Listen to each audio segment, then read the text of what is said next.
بسم اللہ الرحمن الرحیم۔ السلام علیکم ویورز۔ اس سال حج بیت اللہ کے لیے جانے والے لوگوں میں سے بہت سے لوگ جاں بحق ہو گئے ہیں گرمی کی وجہ سے اور دیگر وجوہات کی بنا پر۔ وجوہات کا تعین کرنا تو بہت مشکل ہے کیونکہ اس میں بہت سے عوامل ایسے ہیں جو کہ ان کی موت کی وجہ بنی۔ دراصل موت تو ایک ایسی حقیقت ہے جس کا کوئی بھی انکار نہیں کر سکتا، حتیٰ کہ خدا اور خدائی کا جو انکار کرتے ہیں وہ بھی موت کی اٹل حقیقت سے انکار نہیں کر سکتے۔ ہر ذی روح کو ایک نہ ایک دن موت آنی ہی ہے۔ بہتر موت وہ ہے جو اپنے ساتھ اللہ کی رضا کا پروانہ لے کر آئے، اور اللہ تعالیٰ کے احکامات کی ادائیگی کے دوران آنے والی موت سے بہتر کون سی موت ہوگی؟ آج کی ویڈیو میں آپ کو بتاؤں گی کہ ایسی موت جو کہ حج بیت اللہ کے دوران آئے یا حج بیت اللہ سے پہلے آئے، اس کے بارے میں ہمارے نبی کریم صلی اللہ علیہ وآلہ وسلم نے کیا ارشاد فرمایا ہے۔ جہاد کے میدان میں، نماز کے سجدوں میں اور حج و عمرہ وغیرہ کے دوران موت کا آنا تمام اہل اسلام کے نزدیک معظم و مکرم ہے۔ اللہ اور اس کے رسول صلی اللہ علیہ وآلہ وسلم نے مختلف پیرایوں میں ایسی موت کی عظمت اور فضیلت کو بیان کیا ہے۔ کتنے مبارک ہیں وہ لوگ جن کے مقدر میں ایسی قابل رشک موت لکھی گئی جس کے بعد ان کے نامہ اعمال میں کوئی گناہ درج نہیں ہوتا۔ اس سال بھی حج بیت اللہ کے موقع پر بہت سے حاجی اللہ تعالیٰ کو پیارے ہو گئے ہیں، اور اتنے لوگوں کے، لاکھوں لوگوں کے کثیر مجمع میں سے بعض موقعوں پر اس طرح کے حادثات کا پیش ہو جانا حیران کن بھی نہیں۔ اس سے پہلے بھی تاریخ میں سعودی عرب میں ہونے والے حادثات کی تعداد بہت زیادہ ہے، لیکن حرمین شریف کے شریفین کی زیارت کرنا، اپنے گھر بار کو چھوڑ کر کفن کی چادروں میں اللہ تعالیٰ کے گھر کا طواف کرنا، پروانہ وار بیت اللہ کے چکر کاٹنا، صفا و مروہ کی سعی کرنا، منی و عرفات میں گریہ زاری کرنا، جمرات میں کنکریاں مارنے کے لیے جمع ہونا، یہ وہ سب اعمال ہیں جن کی انجام دہی کے لیے ہر مومن کا دل مچلتا ہے، اور ہر مومن یہی تمنا کرتا ہے کہ اے اللہ میری گناہ گار آنکھوں کو بار بار اپنے دیار کی سعادت نصیب فرما۔ اور اسی لیے جب بھی وہ وسعت پاتا ہے، وہ اس کی اتنی حیثیت ہوتی ہے، وہ فوڑ کرتا ہے تو وہ صدائیں بلند کرتا ہے، حاضر ہوں اے اللہ، میں حاضر ہوں، تو نے مجھے استطاعت دی، میں تیری محبت میں سب کچھ چھوڑ چھاڑ کر چلا آیا۔ وہ تلبیہ پڑھتا ہے، وہ کہتا ہے کہ تیرے سوا کوئی عبادت کے لائق نہیں، تمام مال و ملک تمہارا ہی ہے، اللہ کا ہی ہے، میری جان بھی تیری دی ہوئی ہے اور میری موت بھی تیری طرف سے ہے، تو نے مجھے اپنے در پر حاضری کی توفیق دی، تیرا بے پناہ احسان ہے۔ کتنے مبارک ہیں وہ لوگ، کتنے مبارک ہیں وہ لوگ جو حج کے مبارک سفر میں اپنی زندگی کی آخری سانسیں لیتے ہیں۔ اس سلسلے میں آپ کو بتاؤں گی کہ رسول اللہ صلی اللہ علیہ وآلہ وسلم کی حیات مبارکہ کا ایک واقعہ ہے کہ ایک شخص عرفات میں رسول اللہ صلی اللہ علیہ وآلہ وسلم کے ساتھ کھڑا تھا، اچانک وہ سواری سے گرا اور انتقال کر گیا۔ نبی کریم صلی اللہ علیہ وآلہ وسلم نے ارشاد فرمایا، اسے بیری کے پانی سے غسل دو اور اسی کے کپڑوں میں، یعنی احرام جو اس نے پہنا ہوا ہے، اسی کا کفن دو، اور اس کا سر مت ڈھانپو کیونکہ یہ قیامت کے دن تلبیہ پڑھتے ہوئے اٹھے گا۔ اس کے علاوہ متعدد احادیث میں رسول اللہ صلی اللہ علیہ وآلہ وسلم نے حرمین شریفین میں فوت ہونے والوں کی مستقل فضیلت ارشاد فرمائی، جس میں سے چند احادیث کا میں یہاں پر تذکرہ کرتی ہوں کہ حرمین شریف میں وفات پانے کے سلسلے میں حضرت ابو ہریرہ رضی اللہ تعالیٰ عنہ سے روایت ہے، رسول اکرم صلی اللہ علیہ وآلہ وسلم نے ارشاد فرمایا، جو شخص حج کے ارادے سے نکلا اور اپنے گھر لوٹنے سے پہلے ہی مر گیا، اس کے لیے قیامت تک حج کا ثواب لکھا جاتا ہے، اور جو عمرے کی نیت سے نکلا اور مر گیا، اس کے لیے قیامت تک عمرے کا ثواب لکھا جاتا ہے، جو جہاد کے لیے نکلا اور مر گیا، اس کے لیے قیامت تک غازی کا ثواب لکھا جاتا ہے۔ ایسا کیوں نہ ہو جبکہ رسول اللہ صلی اللہ علیہ وآلہ وسلم کا ارشاد ہے کہ حج کرنے والے اور عمرہ کرنے والے اللہ تعالیٰ کے وفد ہیں، اگر اللہ تعالیٰ سے دعا مانگیں تو اللہ قبول فرماتا ہے، اور اگر وہ اللہ سے بخشش طلب کریں تو اللہ ان کی بخشش فرما دے۔ ایک حدیث میں آپ صلی اللہ علیہ وآلہ وسلم نے ارشاد فرمایا، جو حرمین شریفین میں سے کسی ایک میں انتقال کر جائے، یعنی خانہ کعبہ یا پھر مسجد نبوی میں سے، اس دونوں میں سے کسی ایک میں، وہ قیامت کے دن امن کی حالت میں اٹھایا جائے گا۔ آپ میں سے اکثر لوگوں کے ذہن میں یہ سوال ہوگا کہ حج کے دوران فوت ہونے والوں کی تدفین کیسے کی جاتی ہے؟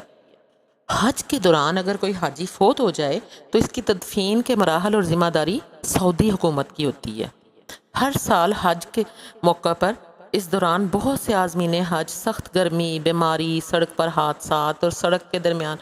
روندے جانے وغیرہ یعنی کہ مختلف طرح کے حادثات میں مختلف وجوہات کی بنا پر وفات پا جاتے ہیں۔ حجاج کرام حج کی تیاری کے دوران ایک حج درخواست فارم بھرتے ہیں جس میں وہ اس بات کو ایکسیپٹ کرتے ہیں کہ اگر ان کا انتقال سعودی عرب کی زمین یا فضا میں ہو جائے تو انہیں وہی دفنایا جائے، اگر ان کے اہل خانہ اعتراض اٹھائیں تو اسے قبول نہیں کیا جائے گا۔ حاجی کی میت وطن واپس نہیں بھیجی جاتی بلکہ ان کی تدفین سعودی عرب میں ہی ہوتی ہے۔ دوسری جانب اگر کوئی شخص حج کے لیے گیا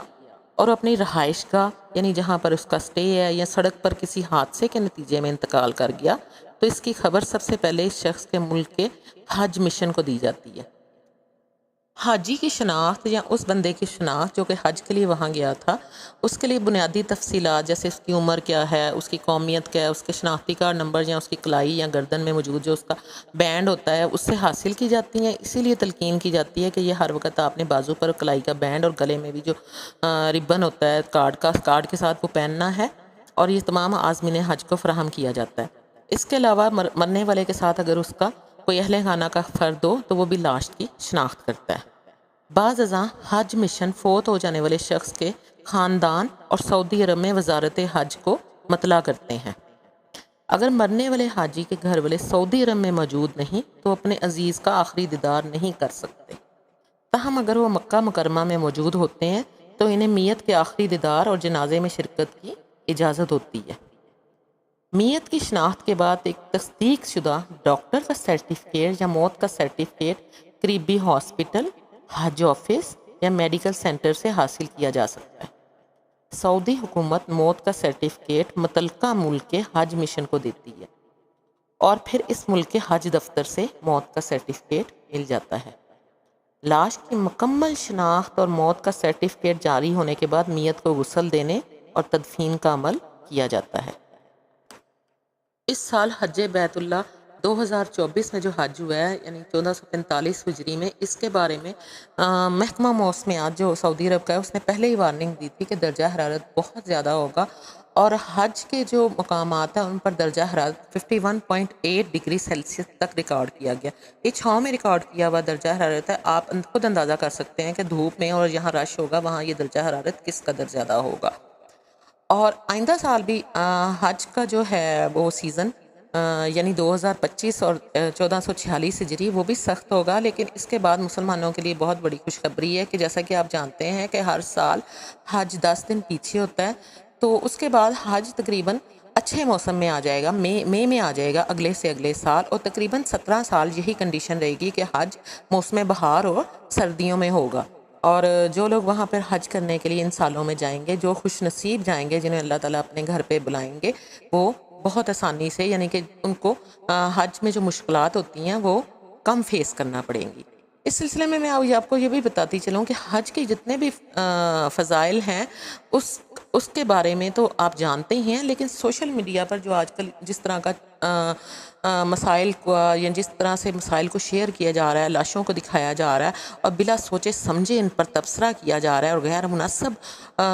قسم کے تبصرے بھی اس میں ہیں، تو یہ تو ہماری حرمہ نصیبی کے سوا کچھ نہیں کہ ہم لوگ دوسرے لوگوں کو، دوسرے کنٹریز کو ایک اپنے بارے میں مذاق بنانے کا موقع دیتے ہیں۔ یہ حج بہت بڑا عالمگیر اجتماع ہے، دنیا کے سب سے بڑے اجتماعات میں ایک ہے۔ اس میں اللہ تعالیٰ کے فرض کردہ ایک عمل بلکہ اسلام کے ایک عظیم رکن میں پیش ہونے والے اتفاقی جو حادثات ہیں، اتفاقی جو مصیبتیں آ گئی ہیں، اس پر صبر بھی کرنا ہوتا ہے، اور اللہ تعالیٰ نے جن کو اپنے پاس بلا لیا ہے تو ان کے اوپر سیاست کرنی، ان کے اوپر تبصرے کرنے اور حکومتوں پر تنقید کرنی یہ کسی طرح بھی مناسب نہیں ہے۔ ہاں یعنی کہ ہم اس بات کو مانتے ہیں کہ دونوں طرف سے غلطیاں ہوئی ہوں گی، ہو سکتا ہے سعودی حکومت کے انتظامات میں کچھ کسر رہ گئی ہو سکتا ہے کہ وہ لوگ زیادہ دھوپ میں نکل گئے ہوں اور موسم کی شدت کو برداشت نہ کر سکیں ہوں، اور کچھ لوگ بیمار بھی ہوتے ہیں، ڈائبیٹک ہوتے ہیں، بلڈ پریشر کے پیشنٹس ہوتے ہیں اور دیگر ہارٹ پیشنٹ ہوتے ہیں، تو اس سلسلے میں بہتر یہی ہے کہ زیادہ عمر کے جو افراد ہیں ان کے ساتھ ہمراہ کوئی نہ کوئی ان کا بیٹا بیٹی یا کوئی نہ کوئی ان کے ساتھ ضرور جائے، یا پھر ان کے ساتھ کوئی ایسے لوگ ہوں جو کہ ان کا خیال رکھیں۔ اور مصیبتوں پر صبر کرنا مومن کی شان ہے، اور ایسی باتیں کرنا مومنوں کو زیب نہیں دیتی، اس سے دوسروں لوگوں کو ایک نیکی کے انجام دینے سے ڈرانا ہے کہ حج کرنا بڑا مشکل ہے۔ اسی لیے علماء نے یہاں تک لکھا ہے کہ بعض لوگ یہ کرتے ہیں کہ حج سے آ کر وہاں کی تکالیف کا حال بیان کرتے ہیں۔ ایسی باتیں نہیں کرنی چاہیے، چاہے وہ کتنی بھی زیادہ مصیبتیں ہوں۔ اور آگے پہلے زمانے میں تو آپ دیکھیں کہ پیدل حج کے لیے جاتے تھے، شپس پہ جاتے تھے، اور کئی لوگ وہاں سے واپس ہی نہیں آتے تھے، سینکڑوں ہزاروں میں نہیں آتے تھے۔ اب تو سفر کی سہولتیں اتنی آسان ہو گئی ہیں، پھر بھی اگر مصیبتوں کو یہاں پر بہت زیادہ اضافہ کر کے بیان کیا جائے تو ایسا کرنا مناسب نہیں ہے۔ اس سے بہتر یہ ہے کہ اس کا حل تلاش کریں، لوگوں کو آگاہ کریں کہ آئندہ انہیں اس سلسلے میں کیا سٹیپس اٹھانے ہیں، آپ اپنی تجاویز دیں۔ اور جو لوگ کسی بھی صورت میں وہاں پر یعنی کہ اگر وہ سڑکوں پر بھی پڑے ہوئے تھے تو آپ اس طرح ویڈیو بنا بنا کر شیئر کرنا مناسب نہیں ہے۔ آپ خود بھی تو جا کر انہیں پانی پلا سکتے ہیں، آپ خود بھی تو جا کر اگر کوئی بے ہوش ہو رہا ہے یا کوئی بیٹھا ہوا تھا تو اس کی مدد کر سکتے ہیں یا کر سکتے تھے۔ ایسا موقع کیوں آیا کہ اتنے زیادہ لوگ وہاں پر گر گئے اور بے ہوش ہو گئے، اور جب وہ بے ہوش ہوئے تو کیا کسی نے بھی انہیں اٹھانا گوارا نہیں کیا؟ ہم بھی جب حج بیت اللہ پر 2022 میں گئے تھے تو ہمارے سامنے بھی کچھ ایسے واقعات ہوئے تھے جس میں کچھ عورتیں بے ہوش تھیں، کچھ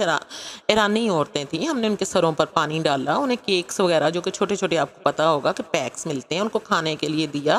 ان کو ہوا دی۔ تو ایسا ہم سب مسلمانوں کا فرض ہے، یہی حج کی روح ہے کہ آپ نے مصیبتیں بھی برداشت کرنی ہے۔ حج ایک جسمانی مشقت کا بھی نام ہے، حج میں مالی یعنی کہ ایک مال لگتا ہے اور آپ کی جسمانی مشقت بھی لگتی ہے، اس کے ساتھ آپ کی عبادت بھی ہوتی ہے، اس کے ساتھ ساتھ آپ کی تربیت بھی ہوتی ہے کہ آپ نے مینا میں کیسے رہنا ہے، آپ نے بھائی چارہ کیسے قائم کرنا ہے، آپ نے دوسرے لوگوں کا کس طرح خیال رکھنا ہے۔ جب ہم لوگ وہاں پر تھے تو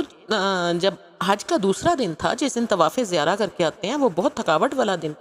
ہوتا ہے، اور جب اس دن جتنی بھی خواتین ٹینٹ میں آ رہی تھی کہ آپ یقین کریں جو ہی وہ ٹینٹ کا پردہ ہٹاتی تھی تو ایسے لگتا تھا کوئی آ کر اپنے میٹرس جو زمین پہ بچھے ہوتے تھے تو وہ جیسے گر گئی ہیں، اور ہم لوگ اٹھ کے پوچھتے تھے کہ ہم آپ کو دبا دیں، آپ کی کیسی طبیعت ہے، لے ہم آپ کو موو لگا دیتے ہیں، یہ کریم لگا دیتے ہیں، ہم آپ کے پاؤں دبا دیتے ہیں۔ یہی حج کی روح ہے، سب کا خیال رکھنا چاہیے، اور حج کی مصیبتوں سے لوگوں کو ڈرانا نہیں چاہیے۔ حج ایک بہت بڑا فرض ہے جو کہ صاحب حیثیت لوگوں پر فرض ہے، اور اللہ تعالیٰ جس کو بلاتے ہیں یہ وہی جاتا ہے، اور وہاں کی جو مصیبتیں ہیں اس کو بیان کرنے کا یہ انجام ہوتا ہے کہ بہت سے لوگ حد سے رک جاتے ہیں۔ اس کا سارا وبال ان لوگوں پر ہوتا ہے جنہوں نے ان کو بہت زیادہ ڈرایا ہے۔ تو میرے پیارے بہنوں اور بھائیوں، یہ تھی میری آج کی ویڈیو۔ اگر میری ویڈیو اچھی لگی ہو تو اسے لائک کر دیجیے گا اور میرے چینل کو سبسکرائب کر دیجیے گا۔ اپنا اور اپنوں کا بہت خیال رکھیے گا، دعاؤں میں یاد رکھیے گا۔ جزاک اللہ، اللہ حافظ۔